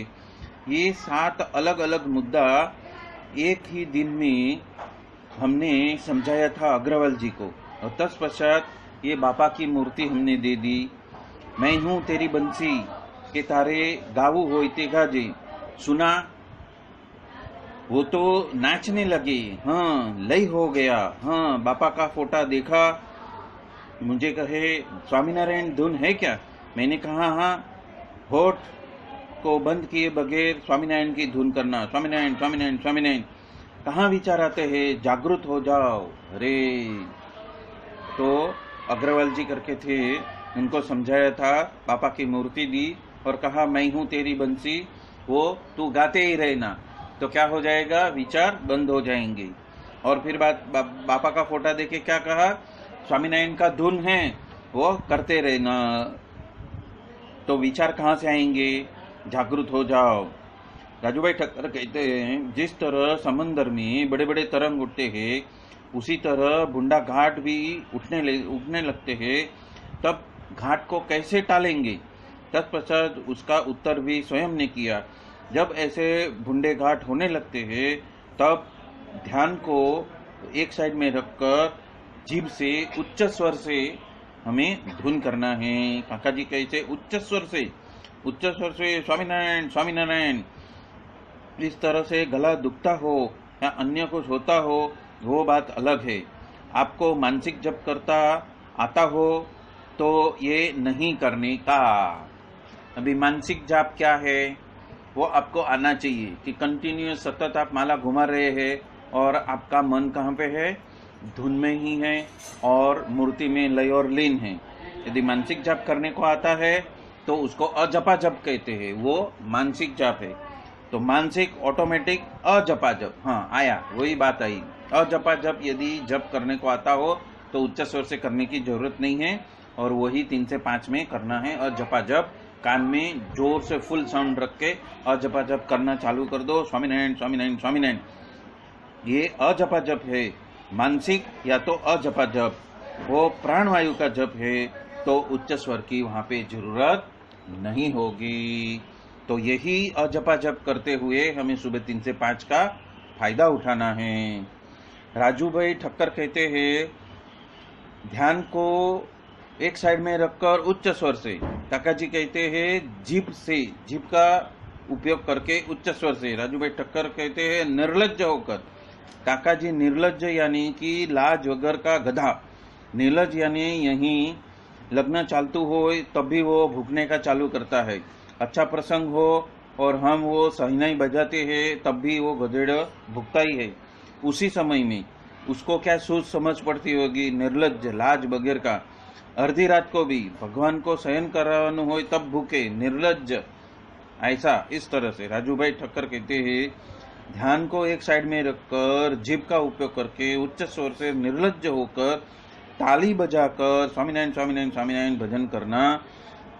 और हे दीनबंधो, हे दया सिंधो, इस रीत से भगवान की प्रार्थना करनी तथा भगवान के संत जो मुक्तानंद स्वामी जो जैसे बड़े हो गए उनको याद करना। काका जी कहते हे प्रेम स्वामी, हे पुरुषोत्तम स्वामी, हे हरिप्रसाद स्वामी, हे काका जी। हाँ, मतलब ये सारे स्वरूपों का उच्च स्वर से नाम पुकारने का, उनको याद करने का। तो राजू भाई ठक्कर कहते हैं उनका नाम लेकर उनको प्रार्थना करवी तो घाट सभी टल जाएंगे। काका जी कहते हैं सभी सभी, एक भी टलिया के नहीं टलिया वो देखने का नहीं है। 15-20 मिनट आधी घड़ी करी है कि नहीं करते हैं, बस खलास तल्लीन होकर करना तो सभी घाट टल जाएगा। राजू भाई ठक्कर कहते हैं तो सभी घाट जब भी टल जाएगा तो निरात हो जाती है, पर उसके बिना तो अन्य घाट टालिया का उपाय नहीं है। तो अन्य तरीके से वो घाट हम टाल नहीं सकते हैं। काका जी कहते हैं ये घाट का टल जाने के बाद सत्व गुण शुरू होएगा। तो वचनामृत प्रथम 32 में मूर्ति धार्या की जो युक्ति है, आप उसको ऐसी की ऐसी ध्यान करने के लिए बैठते हो तो भी उसका फल आपको मिलता नहीं है। महाराज कहते हैं पहला ध्यान, मानसिक पूजा जो है, मानसिक पूजा बरोबर होता है तो सवाल ही नहीं है, तो शुरू कर दो। मतलब कि यदि आप मानसिक पूजा आप व्यवस्थित कर सकते हो, लय और लीन होकर, मूर्ति में लय और लीन होकर आप बंद होठों से सिर्फ अजपा जप कर सकते हो तो कोई बात ही नहीं है। 2-3 मिनट में आपको ध्यान लग जाएगा, उसमें एकदम प्रवेश हो जाएगा। कामी को काम में, लोभी का लोभ में, मानी का मान में। 55 साल में भी बबूडियो यदि आया हो तो उसमें भी प्रवेश हो जाता है। हाँ, बबूडियो लालजी हो गया, इसलिए उसमें ऑटोमेटिक प्रवेश हो जाता है। ये मूर्ति धारने की युक्ति है। वचनामृत प्रथम 32 का आखिरी पैराग्राफ है जो है उसको पढ़ो। तो राजू भाई ठक्कर कहते हैं कि तत्पश्चात श्री जी महाराज कहते हैं अभी आप प्रश्न उत्तर करो। तत्पश्चात दीनानाथ भट्ट तथा ब्रह्मानंद स्वामी ने प्रश्न पूछा, किसी समय में तो भगवान का भक्त का हृदय में आनंद से भगवान का भजन सुमिरन होता है और भगवान की मूर्ति का चिंतन भी होता है, पर कुछ समय में तो अंतर जो है वो आगे पीछे हो जाता है। अंतर चित्त जो है वो आगे पीछे हो जाता है और भजन का सुख नहीं आता है। उसका कारण क्या है? तो काका जी कहते हैं तो उसको टेक्निक आई नहीं है, करामत उसको आई नहीं है, युक्ति उसको समझ में आई नहीं है, चाप दाबो और काप करने का आपको आया नहीं है। ये तो गधा वैतरा हो गया, मतलब सिर्फ क्रिया की, जड़ता से क्रिया की, जो करना है वो किया नहीं है। वेरानियों ने एक ही दिन में 20 रुपया मिलता है। पालखी वाला, श्री नानी पालखी वाला को 1 कलाक का 60,000 रुपया लेता है। तो क्या फेर हुआ? तो कोई ये भी मानस है, उसको युक्ति नहीं आई। युक्ति यानी कि टेक्नोलॉजी, चाप दाबो और रॉकेट उड़े, ऐसा 1 लाख माइल की स्पीड से उड़ जाता है। आज दमनिया में दिल्ली हम नहीं जा सकते हैं, वो जमाना गया। अरे मतलब वो दमनिया मतलब गाड़ा बैलगाड़े में बैठ के आप अभी दिल्ली नहीं जा सकते, वो टेक्नोलॉजी गई, पुरानी हो गई। अभी उसमें जाओगे तो कोई आपको मूर्ख बोलेगा कार में जाओ, सुपर एक्सप्रेस हाईवे में बस में चले जाओ, या तो फिर ट्रेन में चले जाओ, तो दिल्ली उस तरह से पहुंचा जा सकता है। अभी वो आउटडेटेड हो गया।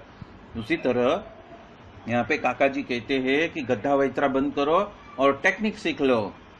तब श्री जी महाराज कहते हैं उसे भगवान की मूर्ति धार्या की युक्ति आती नहीं है। युक्ति यानी क्या, टेक्निक यानी क्या, करामात यानी क्या? चाप को दाबो और काम चालू, फिनिश।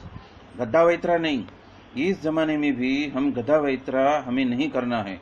हमें प्रभु का नाम भी सहजानंद आनंद करते हुए और उसकी टेक्निक सीख लेते हैं। परमहंसों ने गधा वैतरा बहुत किया। युक्ति का अर्थ टेक्निक है, करामत है, वो उनको आया नहीं। इसलिए पहले मन को शांत करके तत्पश्चात कुछ करना चाहिए था। अभी यहाँ पे क्या बताया है कि पहले मन को शांत करना, उसके बाद में ही कुछ करना था। मतलब कि हम सो के उठे हैं तो 3 से 5 में क्या होता है? मन शांति है। मन का प्रवेश कहाँ पे होता है? हम सो जाते हैं तो अंतर्मन में हो जाता है, हृदय के अंदर लय और लीन हो जाता है और हम देहातीत हो चुके रहते हैं। तो वो स्मरण मन के अंदर तरोताजा होता है 3 से 5 में, कि मन का लय और लीन हो गया है, मन संपूर्ण शांत हो गया है, वो अंतर्मन में प्रवेश कर गया, हृदय की मूर्ति के पास में वो प्रवेश कर गया। तो आप देहातीत अवस्था में हो, वही देहातीत अवस्था में वापस घुसना है तो वो आसान है। 3 से 5 में वो आसान है। पूरे संपूर्ण जीवन में वो करते ही रहे उन लोगों ने, तो भी वो उस स्थिति को पहुंच नहीं सके। और मैंने इतनी सेवा की, लो कर लो, ये बात है। ये मतलब छोटी ही टेक्निक है। राजू भाई ठक्कर कहते हैं तब मुक्तानंद स्वामी ने पूछा कि कैसी रीत से युक्ति को पहचाननी? तो काका जी फिर से प्रश्न कहते हैं, युक्ति कैसी रीते पहचाननी? मुक्तानंद स्वामी को आया नहीं। नैष्ठिक ब्रह्मचारी सदगुरु, उसको ही युक्ति नहीं आई तो अन्य को क्या सिखाएंगे? ये तो एक गुणातीत पीढ़ी में ही युक्तियों पर युक्ति है। हाँ, मन को निर्विचार करने की 7 युक्ति है। गीताकार की, सांख्य की, योग की, वेदांत की, पंचरात्र की, सदगुरु की, और ये भगवान का नाम निर्विचार कर डालने का, ये मैंने मंत्र सिद्ध किया हुआ है। हाँ, मैं मंत्र सिद्ध हूँ। हाँ, मंत्र शास्त्री अकेला नहीं है। मेरे वचन से आप मंत्र सिद्ध कर लो। मतलब कि काका ने जो स्थिति पाई है तो वही मंत्र जो काका ने दिया है, तो काका जी को ही याद करके वही मंत्र का उच्चार करोगे तो आपको सिद्ध मंत्र मिला हुआ है, आपको सामान्य मंत्र नहीं मिला है। तो उसका फायदा उठा लो, फिनिश। पर गुरु के बारे में ही मायुक भाव और मनुष्य भाव हो तो किस तरह से काम बनने वाला है? यहाँ पे आपकी धारणा बहुत काम करेगी। एक चीज सीखने के लिए आया हूँ, मैं सिखाने वाला भी हूँ और आपको सीखना भी है। मैं सुखदेव जी और आप परीक्षित, चलो 7 दिन में हो जाएगा। हाँ, ये भाव रहना चाहिए। जिस तरह से परीक्षित को सुखदेव जी मिला और 7 दिन में करा दिया, ऐसी भावना जो परीक्षित की थी ऐसी आप मुझ में लगा दो तो मैं 7 दिन में आपको करा देता हूं। थोड़ा बहुत तो काका जी के पास से सीखो, थोड़ा बहुत तो हम जानते भी हैं और थोड़ा बहुत तो हम दूसरे से सीख लेते हैं। हाँ, पर ऐसा भाव रखो ना कि मुझे नहीं आता है और ये सिखाने वाले हैं, ये मुझे नहीं आता है, तो थोड़ा खोटा घाटपन, जो गलत घाट है वो भी उठते हैं। बरोबर से मंडो, अरे बरोबर से मंडो मतलब सतत क्रिया चालू रखो। 1 दिन किया 4 दिन का खाड़ा, 4 दिन किया 10 दिन का खाड़ा, 10 दिन किया 20 दिन भूल गए, ऐसा नहीं। हर रोज फिक्स टाइम, फिक्स आसन, फिक्स समय और फिक्स मंत्र और फिक्स पद्धति यदि आप करते रहोगे तो 2-3 महीने में आप उस निर्विचार स्थिति को प्राप्त कर लोगे और मूर्ति में सतत रहने लगोगे। और उसका जो फायदा है वो आपको प्रतीत होने लगेगा। जो फायदे उन्होंने बताए हैं वो आपको प्रतीत होने लगेगा। तब श्री जी महाराज कहते हैं युक्ति तो एम छे जे कि अंतःकरण के अंदर गुण का प्रवेश होता है, तब सत्व गुण यदि बरतता हो तब अंतःकरण निर्मल होता है और भगवान की मूर्ति का भजन और सुमिरन सुख से होता है। मतलब ये सत्व गुण कभी होता है? सुबह में होता है, क्योंकि मन और चित्त क्या है? शांत है। जब मन और चित्त शांत है तो तमस और रजस का तो प्रभाव ही उसके ऊपर नहीं है, तो बच गया क्या? सिर्फ सत्व गुण। तो सत्व गुण है उस सुबह में 3 से 5 में, उसका फायदा उठा के लग जाओ। हाँ, बस कार्य चालू कर दो। काका जी कहते हैं सुख से होएगा। एकांतिक के पास में सहजे सहते सत्व गुण बरतता है, शुभ भाव होता है, अहोह भाव होता है, उत्साह होता है, उमंग होता है, कुछ करते हैं, देखा, ये सत्व गुण कहलाता है। हरे मतलब नामीय सहित नाम लोगे तो भी सत्व गुण हावी हो जाएगा। कौन सा भी रजस गुण होएगा या तो तमस गुण होएगा, पर नामीय सहित नाम सिद्ध मंत्र लोगे तो क्या होएगा? सत्व गुण हावी हो जाएगा। और जब रजोगुण बरतता हो तो अंतःकरण डोला वो उबड़ खाबड़ हो जाता है, मतलब कि आगे पीछे हो जाता है, और घाट संकल्प तो बहुत होता है और भजन सुमिरन सुख से होता नहीं है। और जब तमोगुण वर्ते तो बात खलास। राजूभाई ठक्कर कहते हैं तब अंतःकरण शून्यपने से वर्ते तो भजन करने वाले को गुण पहचानने जिस समय सत्व गुण बरतता हो उस समय भगवान की मूर्ति का ध्यान करना। तो हमारे पास में अभी सत्व गुण को ऑटोमेटिक प्राप्त करने की चाबी भी हमें मिल चुकी है। काका जी कहते हैं जिस वक्त सत्व गुण, तो कहे सत्व गुण है ही नहीं, हमें आता भी नहीं है और खबर भी नहीं पड़ती है, मालूमात भी नहीं होती है, तो हम तो गबरगंड है। हाँ, हम तो पशु जैसे है, बस खाने का ही सिर्फ याद रहता है, वासुदेव हरे। स्वामीनारायण संप्रदाय में मंदिरों में सभी को भोजन के लिए बुलाना हो तो वासुदेव हरे शब्द का प्रयोग होता है, वो बात लिखी है, तो वो तुरंत होता है। वासुदेव हरे बोलो तो सब खाना खाने के लिए तैयार। इतना शब्द याद रहेगा, ये वासुदेव हरे थयु तो नहीं समझ पड़ती कि है ना संकल्प विकल्प उठते हैं, ये खबर होती है या नहीं होती है? तो कहीं नहीं, जड़ जैसे हम हैं। प्रभु हम आपके 5 दंडवत करके एकदम धुन करने लग जाना। अभी देखो 5 दंडवत भी उन्होंने शामिल किया। यदि मन शांत नहीं होता है तो अन्य समय में, यदि शांत मन शांत नहीं होता है तो 5 दंडवत कर लो और एकदम धुन करने को लग जाओ। एकदम सत्वगुण शुरू हो जाएगा, घाट बंद हो जाएगा। सत्वगुण हो तो तत्पश्चात धुन ध्यान करना, खलास। हाँ, खलास। राजूभाई ठक्कर कहते हैं और तमोगुण जब बरतता है तब कौन सा भी घाट होता नहीं है और शून्य के माफिक हम हो जाते हैं, उसमें भी भगवान का ध्यान नहीं करना। और जब रजोगुण बरतता हो तो घाट संकल्प तो बहुत होता है, इसीलिए उस समय भी भगवान का ध्यान नहीं करना। और उस समय तो ऐसा जानना कि मैं तो संकल्प से अलग हूँ और संकल्प का जानने वाला हूँ, इसीलिए मेरे बारे में अंतर्यामी रूप से पुरुषोत्तम भगवान सदा काल विराजमान है। ये तीसरी चाबी दे दी। पहली चाबी क्या बताई? निर्लज्ज होकर धुन करो। दूसरी चाबी क्या बताई? कि दंडवत करो। तीसरी चाबी बात क्या बताई? कि एकदम से धुन करने लगो। चौथी चाबी क्या बताई? कि जब रजोगुण बरतता हो तो संकल्प घाट होएगा और उस वक्त ध्यान करने का नहीं। और मैं संकल्प से अलग हूँ ऐसा समझकर, मैं तो संकल्प का जानने वाला हूँ ऐसा समझकर अंतर्यामी रूपे पुरुषोत्तम भगवान को ही सदा काल विराजमान है ऐसी भावना करनी। काका जी कहते हैं ऐसा बनने वाला नहीं है। ऐसा यदि ज्ञान होता है तो फिर क्या चाहिए था? तो आप तो मानसी पूजा में अजपा जप में ही सब कर सकते थे ना। ये सब आप यदि समझ पड़ती है और आप उसको तारतम्यता में लेके आ सकते हो कि मैं संकल्प विकल्प से अलग हूँ और मैं तो जानने वाला हूँ, और वो अंतर्यामी कौन है? भगवान है। वो तो सदा काल है, अखंड अखंड अखंड मूर्ति अखंड है। तो आपको क्या चाहिए था यदि ये ज्ञान हो? तो हम तो जड़ ही है, तो करने का भी क्या? पुकार। देखो ये मैंने ढूंढ के लिया, संशोधन करके आप एक रहस्य को समझ लो। A to Z सबको लागू गिरेगा तुरंत। प्रकट के उपासक तो हम है ही है, उसकी स्मृति तो हो ही सकता है। धब्बा तो आपने खाया ही होगा, दूधपाक तो खिलाया ही है, प्रसादी भी आपको दी होगी, मग भी खिलाया होगा, पापड़ भी खिलाया होगा, चाय भी पिलाई होगी, हाँ पाव भाजी भी खिलाई होगी। स्मृति में नहीं आएगी क्या? ये सब स्मृति में आएगी ना कि मुझे स्वरूप ने, मेरे स्वरूप ने ये सब मुझे खिलाया है। कुछ न कुछ तो याद आएगा ही।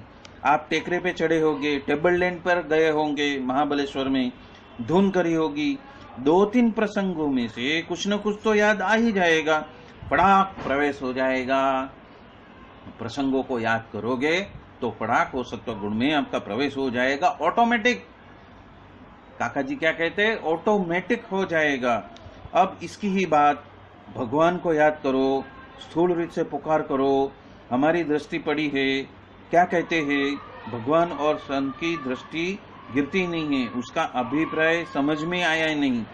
त्रीजा प्रकरण की 37वीं बात, आपको ये करना है, ये भव्य है, ये बात बताता हूँ, इसीलिए आप खुश होने के लिए ये बात है। ओहो, आपको तो कुछ नहीं, काका कहते हैं इतना तो करो, उपकार करते हैं उनके ऊपर, हम आते हैं। हाँ, देखना कितनी भारी बात आप स्वीकार कर रहे हो।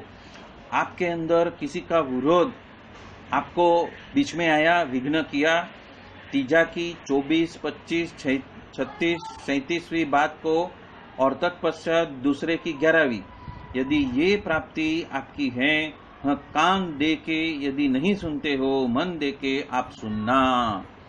ये बात यदि आपको समझ में आ जाए, हरे मुझे कितनी गरज है, नहीं, हाँ हरे अभी स्वामी के प्रकरण की तीजा की 25वीं बात को पढ़ो। हरे तो राजू भाई ठक्कर पढ़ रहे हैं, स्वामीनारायण हरे। स्वामी बात करते हैं, महाराज का और बड़े साधु का हृदयगत अभिप्राय जानना वो तो बहुत कठिन है, बहुत, काका जी कहते हैं बहुत कठिन है।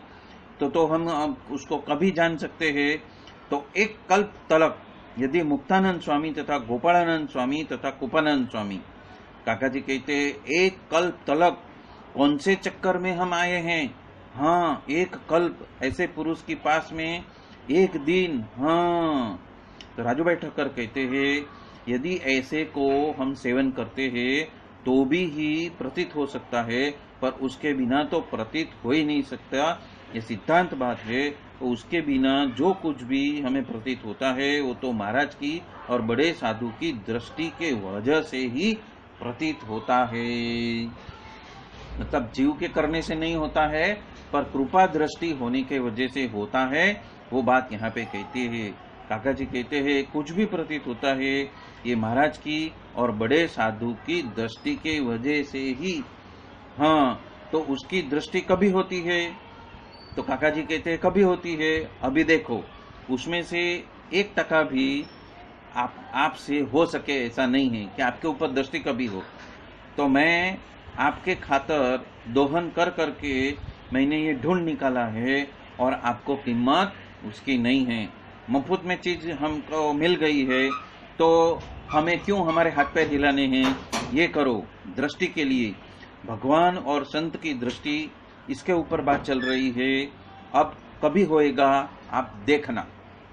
तो राजू भाई ठक्कर कहते हैं तो दृढ़ धर्म हो जाएगा।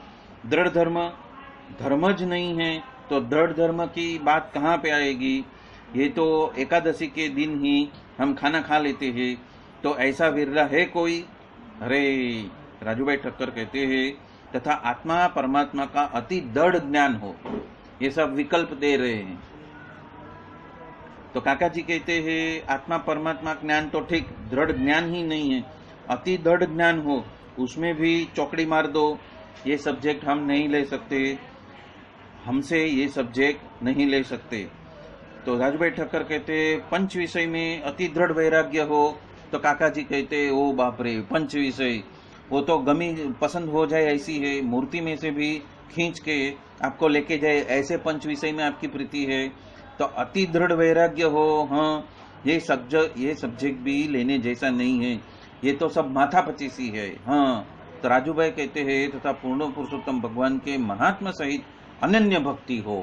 तो और एक उपाय बताया राजू भाई ठक्कर ने। तो काका जी कहते अनन्य भक्ति वापस अकेली भक्ति नहीं, अनन्य भक्ति। देखा यही नहीं, इसको भी चौकड़ी मार दो, चलो ऐसे के ऐसे हम पार करते हैं। आपकी कॉलेज ऐसी है, आपके द्वारा हम आए हैं, इतना कम है क्या? आओ भाई आओ। तब आपके लिए परीक्षा का पेपर भी हम लिखेंगे, आप खाली बैठना, सुनना और दृष्टि हो जाएगी। तो उसके माथे दृष्टि हो सकती है। तो काका जी कहते हैं आमानु तो इसमें से तो कुछ भी बने ऐसा है ही नहीं, पर देहाभिमानी के सर पे दृष्टि होती नहीं है। देहाभिमानी के सर पे मैं कुछ समझता हूँ, मैं अक्ल वाला हूँ, उसके माथे दृष्टि होती ही नहीं है। हाँ, मतलब कि मैं अज्ञानी में अज्ञानी हूँ, ऐसी भावना होगी तो दृष्टि होती है। राजूभाई ठक्कर कहते हैं कि उसके बिना तो कुछ दृष्टि जैसा प्रतीत होता है, तो वो तो रहेगा नहीं। तो काका जी कहते हैं हाँ वो तो नहीं रहेगा। राजूभाई ठक्कर कहते हैं तो उसमें कोई संशय नहीं है। काका जी कहते हैं कुछ संशय नहीं है। तो फिर से ये बात रिपीट करना। तीसरे की 37वीं, उसमें भी सुधूड़ आपको प्रतीति होती है। पतंग या सूर्य का अभिप्राय किस रीत से दे सकता है? हर एक ने मान लिया है कि मुझे तो सब मालूम है। हाँ, फिर भी हम सहज में होती है ऐसी टेक्निक ढूंढ के निकाली है। इतना समझ में प्रेम भाव से आपको धन्यवाद देना चाहिए। हैं ये हमसे बने ऐसा है क्या? तो अरविंदो तो आखिर तलक पौंडीचेरी जाते हैं तब तलक दर्शन देते हैं। ये गुरु तो घर घर घूमते हैं। हाँ, वो तो ऊपर से हाथ भी करते हैं। खलास 3 महीने में एक बार। ये रूपांतर कैसे रीत से होएगा? पास में रहे हो तो होएगा। अरे अब स्वामी के बाद की प्रकरण की तीजा की 37वीं बात पढ़ो। अरे तो राजूभाई ठक्कर ये बात पढ़ रहे हैं, स्वामीनारायण हरे स्वामी बात करते हैं। एक दिन स्वामी ने आधी रात को उठकर ऐसी बात कही। काका जी कहते आधी रात को? अंगत हता, उसकी जोड़े ही, उसके साथ में ही। हाँ, मतलब आजू बाजू में जो थे उसको ही। राजूभाई ठक्कर कहते हैं कितने ये जानते हैं कि स्वामी हमारे साथ में हैं? तो काका जी कहते हैं कि कितना कहते हैं स्वामी हमारे साथ है? वो ऐसा जानते हैं, प्रतीत करते हैं कि स्वामी हमारे साथ में हैं। वो कहते हैं मेरे आगे पीछे भी है, मेरे आगे पीछे। राजूभाई ठक्कर कहते हैं कितना ऐसा जानते हैं कि स्वामी हमारे साथ में हैं, पर हमारा अभिप्राय तो बड़े बड़े सद्गुरु भी पहचान नहीं सके हैं। काका जी कहते हैं हाँ। राजूभाई ठक्कर कहते हैं तो आज आप जानोगे? तो काका जी कहते हैं गुरु को, बड़े सद्गुरु को, पर उसमें सूझ नहीं पड़ेगी। राजूभाई ठक्कर कहते हैं तब उन्होंने पूछा बहुत बड़े हो, उसका अभिप्राय जो छोटा शिष्य है वो जान सकता है कि नहीं जान सकता है? काका जी कहते हैं नहीं जानते। तो शू कहे? तो धूड़ जाने वो। राजूभाई ठक्कर कहते हैं तब स्वामी कहने लगे क्या धूड़ जाने? वो जो पतंगियो है वो तो सूर्य का अभिप्राय जानता है? नहीं जानता। अभिप्राय धूड़ जानता है। तो राजूभाई ठक्कर कहते हैं आप बड़े का अभिप्राय तो जान ही नहीं सकते, ये सिद्धांत बात है। तो काका जी कहते हैं कि आप जान ही नहीं सकते तो क्या करने का? तो बैठे रहने का, तबाका पाड़ के जुआर का रोटला खाने का। ये तो बात खलास हो गई। ना कह दिया तो वो तो बने ऐसा नहीं है। तो कुछ रास्ता है तो यही रास्ता है, मैं जो आपको कराता हूँ वही रास्ता है। भगवान और संत की दृष्टि हो जाए तो अभिप्राय समझ में आता है। क्या होता है कि भगवान और संत की दृष्टि हो जाए तो ही अभिप्राय समझ में आता है। अभिप्राय समझ में आ जाए तो अर्जुन जैसा काम हो जाता है। सीधी बात है। अब हम ये प्रोसेस भी इतना सरल बनाते हैं अपने गुरु की हाजिरी में, और उनके पसंदीदा की बात ही हम करते हैं और उनका राजीपा हमें लेना है कि नहीं लेना है। इतनी सरल स्पेशलिस्ट कॉलेज कोई जगह में नहीं होगी। अरे अब स्वामी की बात प्रकरण दूसरे की 12वीं बात पढ़ो। तो इसी के साथ में हम यहाँ पे ये बात आज का सत्संग हम यहाँ पे ही संपन्न करते हैं। बोलो सहजानंद स्वामी महाराज की जय जय जय। धाम धामी मुक्तो की जय जय जय। सर्वगुणातीत स्वरूपों की जय जय जय। मुक्ताक्षर पुरुषोत्तम की जय जय जय। अपने अपने गुरुदेव की जय जय जय। अपने अपने स्वरूपों की जय जय जय। जय स्वामीनारायण। नहीं तुम्हारा बोलना मेरा 2 दिन से फोन बंद है, पता नहीं चलता है, ब्रेक टूट जाती है। स्वामी नारायण